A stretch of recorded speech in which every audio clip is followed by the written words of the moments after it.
tous, soyez les bienvenus sur Soul Food. On est là pour nourrir notre âme. Et comment on la nourrit? Toujours par la parole de Dieu. Donc aujourd'hui, voilà, je voulais vous partager plusieurs versets. On va voir ça ensemble. C'est un petit thème que je voulais vous partager et mettre à votre cœur parce qu'il est important pour nous vraiment de faire attention à notre cœur. Donc, il y a ce proverbe, chapitre 4, verset 23, qui dit « Garde ton cœur plus que toute autre chose, car de lui viennent les sources de la vie. » Je ne sais pas si vous avez été voté ou pas, et je ne sais pas pour qui ou pourquoi, mais c'est pas là la question. Ça, c'est entre vous et Dieu. Ça, c'est un devoir de citoyen d'aller voter. C'est notre devoir de citoyen, et on le fait, voilà, parce que c'est notre devoir. Mais en tant que chrétien, nous avons aussi un devoir, c'est de veiller sur notre cœur. Et il est dit, à travers ce verset que je vous ai lu, « Garde ton cœur plus que toute autre chose. » En tant que chrétien, on doit faire attention à notre cœur. Est-ce que, du coup, on peut se poser plusieurs questions. Est-ce que mon cœur est toujours brûlant d'amour pour Dieu? Est-ce que mon cœur est toujours entièrement à Dieu? Est-ce que je ne suis pas détourné de Dieu? Est-ce que j'ai pas pris des chemins qu'il ne fallait pas? Ça, c'est entre vous et Dieu. Je n'attends pas de réponse dans les commentaires ou quoi que ce soit. Je vous vraiment, mettez-vous devant Dieu, c'est important. Et c'est le thème de ce matin, aujourd'hui, que je voulais prendre avec vous. À un moment donné, Jésus reprendra une parole d'Ésaïe. Il va parler aux pharisiens, aux religieux qui étaient là et qui en fait avaient tendance à prendre la parole de Dieu et les commandements de Dieu, du coup à cette époque, ils suivaient la Torah. Et en fait, ils prenaient les commandements et ils le détournaient par leur tradition. Ils mettaient des règles sur règles, ils rajoutaient des traditions et du coup, ils essayaient d'annuler un peu la parole de Dieu. Et Jésus va leur reprocher ça. Et il va même leur dire, voilà, il va prendre la parole d'Ésaïe, le prophète Ésaïe, il va dire, « Ce peuple m'honore des lèvres, mais son cœur est éloigné de moi. » C'est une triste constatation que de voir que depuis du prophète Ésaïe, en fait, rien n'a changé.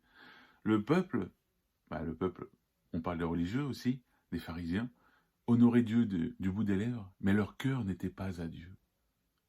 Leur cœur cherchait toujours leur propre motivation, leur propre richesse au fond. Donc on voit que malheureusement ces pharisiens, eux, ils avaient tendance à étouffer les commandements de Dieu pour mettre à profit leurs traditions, leurs règles. Et on voit bien que ce n'est pas ce que Jésus souhaite avec nous.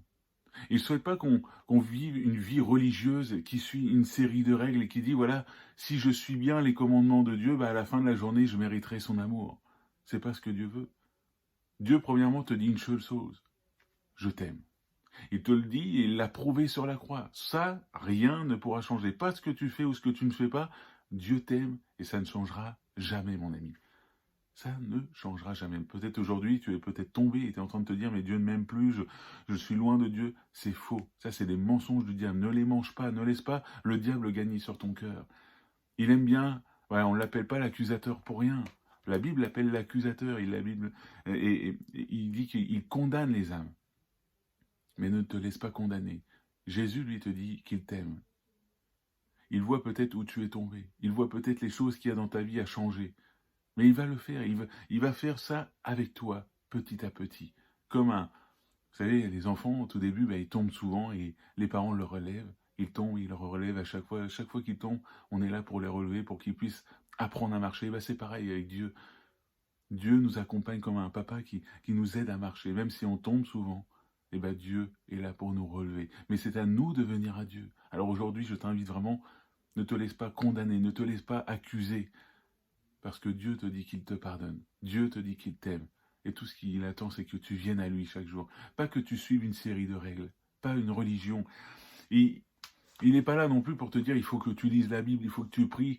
Ça, c'est important. Je vous encourage à le faire, à prier, à lire la Bible. Mais si tu lis ta Bible juste pour dire, voilà, je fais le bon chrétien parce qu'on m'a dit que c'était bien de le faire et je lis la Bible, ou si tu pries parce qu'on m'a dit un jour, oui, c'est bien, il faut parler à Dieu, ça, c'est pas de bonne motivation. Quand tu lis ta Bible, n'oublie pas que c'est une vérité qui est pour toi. À travers cette parole que tu lis, Dieu est capable de changer ton cœur. Il est capable, avec un mot, de transformer ta vie. Et quand tu parles à Dieu, tu parles au Créateur de l'univers. Tu ne parles pas à quelqu'un que tu vois tous les jours ou quoi que ce soit, non. Tu parles à l'être le plus merveilleux qu'il existe. Alors aujourd'hui, je t'invite à te poser ces questions quand tu lis ta Bible ou quand tu pries. Est-ce que c'est pour de bonnes motivations? Ou est-ce que tu le fais par habitude, par routine? Vous savez, la routine, ça peut être mortel. À force de faire les choses sans s'en rendre compte, on a nos petites habitudes. Le dimanche, on va à l'église. La semaine, on lit la Bible, on prie. Puis on prend de nouvelles un peu des frères et sœurs. Puis on gagne en habitude, on reste là-dedans. Et puis finalement, ça peut devenir mortel parce qu'on fait ça machinalement. On fait plus ça avec le cœur, on fait ça avec le cerveau. Juste en disant, voilà, on m'a dit un jour de faire, je le fais. Et c'est pas ça avec Dieu. Ce que Dieu veut avec toi, c'est d'une relation de cœur à cœur. Il veut parler à ton cœur et il veut que toi, tu puisses lui parler avec ton cœur. Donc aujourd'hui, ne sois pas quelqu'un qui honore juste Dieu du bout des lèvres et qui a un cœur loin de lui. Mais sois quelqu'un, voilà, j'aime beaucoup cette phrase que j'ai entendue il n'y a pas longtemps qui dit « Dieu veut moins de paroles, mais plus de cœur ». Alors aujourd'hui, donne plus de cœur à Dieu. Il est important aussi pour nous en tant que chrétiens, donc on a dit il fallait veiller sur notre cœur, ne pas faire n'importe quoi, ne pas se détourner à droite ou à gauche des chemins, de suivre bien la parole de Dieu et voilà, vraiment de veiller dessus, sur notre cœur. Mais il y a une autre chose, et là il est parlé des temps de la fin, c'est Jésus qui va parler, et voilà ce qu'il va dire, parce que l'iniquité se sera accrue, la charité du plus grand nombre se refroidira. C'est dans Matthieu, chapitre 24, versets 4 à 14, et il y a un verset qui dit « Parce que l'iniquité se sera accrue, la charité du plus grand nombre se refroidira ». Je le traduis, ces versets en plus grossier, on va dire, entre guillemets.